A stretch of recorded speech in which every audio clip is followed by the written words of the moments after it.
আপনাদের সামনে বক্তব্য রাখছেন। আজকের এই ঐতিহাসিক জনসমুদ্রের সম্মানিত সভাপতি, এই মোহাম্মদপুরের ওয়ার্ড থেকে থানা, তারপরে মহানগরের আওয়ামী লীগের সভাপতি জননেতা জনাব শেখ ফজলুর রহমান, আজকের এই সভার প্রধান অতিথি বাংলাদেশ আওয়ামী লীগের সংগ্রামী সাধারণ সম্পাদক মাননীয় সড়ক পরিবহন ও সেতু মন্ত্রী জননেতা জনাব ওবায়দুল কাদের এমপি,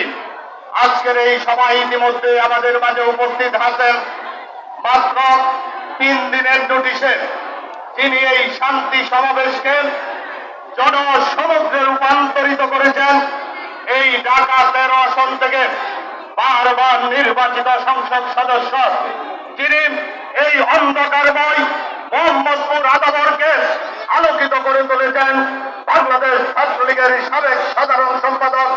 বাংলাদেশ আওয়ামী যুবলীগের সাবেক চেয়ারম্যান, বাংলাদেশ আওয়ামী লীগের প্রেসিডিয়ামের অন্যতম সদস্য, গণপ্রজাতন্ত্রী বাংলাদেশ সরকারের বস্ত্র পাট মন্ত্রণালয়ের দায়িত্বে নিয়োজিত মাননীয় মন্ত্রী বীর মুক্তিযোদ্ধা অ্যাডভোকেট জাহাঙ্গীর কবির নানক আমাদের মাঝে উপস্থিত হয়েছেন। বাংলাদেশ ছাত্রলীগের সাবেক সাধারণ সম্পাদক, বাংলাদেশ আওয়ামী লীগের প্রেসিডিয়ামের অন্যতম সদস্য, মৎস্য প্রাণী সম্পদ মন্ত্রণালয়ের মাননীয় মন্ত্রী বীর মুক্তিযোদ্ধা জননেতা জনাব আব্দুর রহমান, ঢাকা উত্তর সিটি কর্পোরেশনের মাননীয় মেয়র জননেতা জনাব আতিকুল ইসলাম, বাংলাদেশ আওয়ামী লীগের সংগ্রামী সাংগঠনিক সম্পাদক জননেতা জনাব PM মুজাম্মেল হক, বাংলাদেশ আওয়ামী লীগের মুক্তিযোদ্ধা বিষয়ক সম্পাদক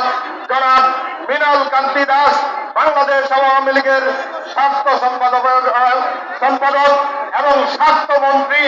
ডাক্তার রুকিয়া সুলতানা, বাংলাদেশ আওয়ামী লীগের কৃষি বিষয়ক সম্পাদক জনাব ফরিদুল্লাহ আল্লাইলি এবং আজকের এই সভার প্রধান বক্তা ঢাকা মহানগর উত্তর আওয়ামী লীগের সংগ্রামী সাধারণ সম্পাদক আমাদের প্রিয় নেতা জননেতা জনাব এস.এম মান্নান কলি সহ মহানগর আওয়ামী লীগের নেতৃবৃন্দ, মোহাম্মদপুর আদাবর শেরেবাংলা নগরের আওয়ামী লীগ, যুবলীগ, ছাত্রলীগ, সেবক লীগ, মহিলা আওয়ামী লীগ, যুব মহিলা লীগ সহ সকল সংগঠনের নেতৃবৃন্দ, সবাইকে মুজিবীয় শুভেচ্ছা অভিনন্দন।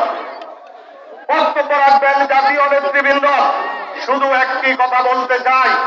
এই ঢাকার রাজপথ 2008 সালের পর থেকে আজ অবধি জননেত্রী শেখ হাসিনার কর্মীদের দখলে আছে। এই ঢাকার রাজপথে